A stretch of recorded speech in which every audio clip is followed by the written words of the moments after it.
जब एक यहूदी औरत ने आप सल्लल्लाहु अलैहि वसल्लम को गोश्त में जहर मिलाकर खिलाने की कोशिश की तो अल्लाह ने एक ऐसा मौजज़ा दिखाया जिसने उस औरत की जिंदगी का पांसा पलट कर रख दिया। ये उस वक्त की बात है जब मुसलमानों ने खैबर को फतह कर लिया था, जो यहूदियों का सबसे मजबूत किला और गढ़ माना जाता था। खैबर फतह हुआ तो वहाँ के यहूदी सरदार हारिस बिन अब हकीक भी मारे गए। उनकी बेटी जैनब के दिल में बाप की मौत का गम था और साथ में बदले की आग भी। उसने सोचा कि अगर मैं मोहम्मद सल्लल्लाहु अलैहि वसल्लम को खत्म कर दूं तो सबका बदला पूरा हो जाएगा। उसने एक मंसूबा बनाया और लोगों से पूछा कि नबी करीम को गोश्त में से कौन सा हिस्सा ज्यादा पसंद है। लोगों ने बताया कि दस्ती यानी कंधे का गोश्त। उसने एक बकरी ज़बाह की उसे भुना और फिर उसमें इतना जहर मिलाया कि जो भी खाए फौरन मर जाए। खास तवज्जो दस्ती पर दी और उसमें सबसे ज्यादा जहर भरा।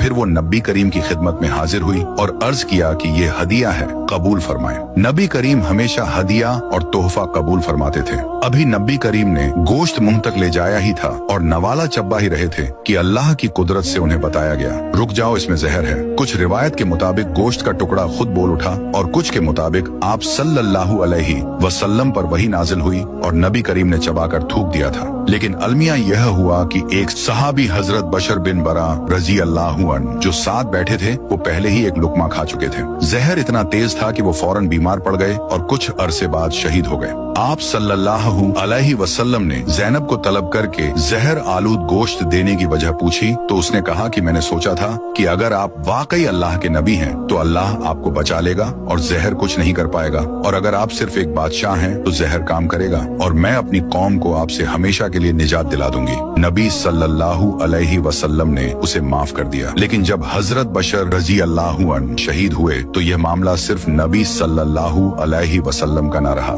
ये एक सहाबी के खून का मामला बन गया और उनके घर वालों ने कसा मांगा, यानी जान के बदले जान, जो उनका शरई हक था, और फिर उसे कत्ल किया गया। रिवायत के मुताबिक उस एक लुकमे का असर नबी सल्लल्लाहु अलैहि वसल्लम पर आखिर तक रहा। नबी सल्लल्लाहु अलैहि वसल्लम अपनी वफात की बीमारी में फरमाते थे, ऐ आयशा, मैं हमेशा खैबर में खाए हुए खाने का दर्द महसूस